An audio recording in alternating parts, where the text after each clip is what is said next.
Klimaverhandlungen und lokalen Projekten in Zimbabwe und Botswana. Er fokussiert sich besonders auf Klimagerechtigkeit und die Stärkung von jungen Menschen im Klimaaktivismus. Und er möchte uns heute einen Vortrag halten über die, ich muss es mal kurz von Englisch auf Deutsch übersetzen, also von den volksstümlichen oder volksstämmlichen Communities und der Klimaresilienz. My name is Steven Musarurwa. I'm originally from Zimbabwe, and I'm a youth and climate activist. I'm a young lawyer. I'm a very, very active climate youth ambassador in the movement with Fridays for Future and also with Climate Live. Climate Live is an international youth organization that focuses on climate advocacy through music, arts, whereby we advocate for climate awarenesses through arts, whereby some people can perform.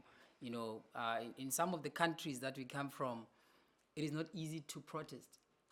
So we discovered a very unique way of doing that. It is through music. Music is a universal language which everybody can understand. As we have already publicized that the topic for today is indigenous communities and climate resilience. Maybe some would wonder, but why indigenous communities and stuff? So just going back to history, I don't know, is there anyone who knows any indigenous community in Africa? Guys, you don't know the Maasai. You don't know the Khoi, the San people. Yes. We have a lot of indigenous communities in Africa, a lot of them. Some of them, if I tell you, you'll be surprised that what? They exist. There are a lot of indigenous communities in Africa, and those people are at the verge of extinction. Climate change is really affecting these people. They have been living in their communities for more than, 1,000 years or so. And now they are facing a threat that is, they cannot control. So now when we talk about climate resilience, how are they adapting? Like how are they managing these people in Kalahari? I don't know, some of you, if you know Botswana, you know the Kalahari Desert.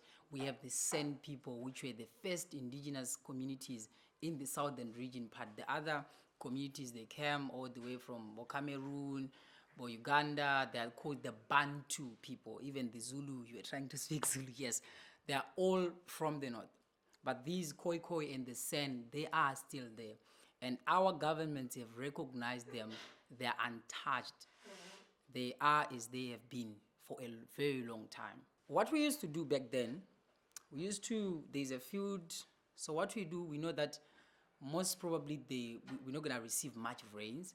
So what we do, we just dig some small holes, right? So we wait for the water. When it rains, it's like settle in those holes, then we plant in those ones. And sometimes it's survival of the fittest. Sometimes it grows, sometimes it doesn't grow. And the saddest part is that we might receive rains, a lot of it, that destroys what we have planted. We might not receive rains at all. It's now a battle. So these people, they have their own unique ways of doing it. They plant within the forest. They don't destroy anything because they share the value with the forest. We are using chemicals that are destroying the soil at a very fast rate. And these people have unique ways of doing it, very sustainable. The Doma people.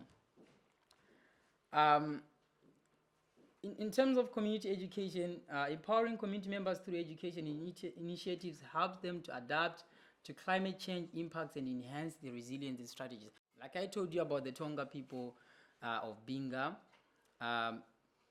they maintain their sacred forest. Maintaining their sacred forest is crucial for the Tonga people, providing resources and fostering a deep connection to their land. So in our African cultures, I think some of my brothers here understand, there are sacred forests where you cannot cut a branch of a tree. Something is going to happen to you. It's natural. You can't cut anything there. It's sacred. This is how they maintained the environment. You cannot go there and, just as an example, urinating anywhere or just doing your thing there. You can't, because it's supposed to be like that. It is a sacred place. Why did these people make it sacred? It's because they want to preserve it as it is. Nowadays, our governments have already identified and say some of these places, they're not supposed to be touched at all.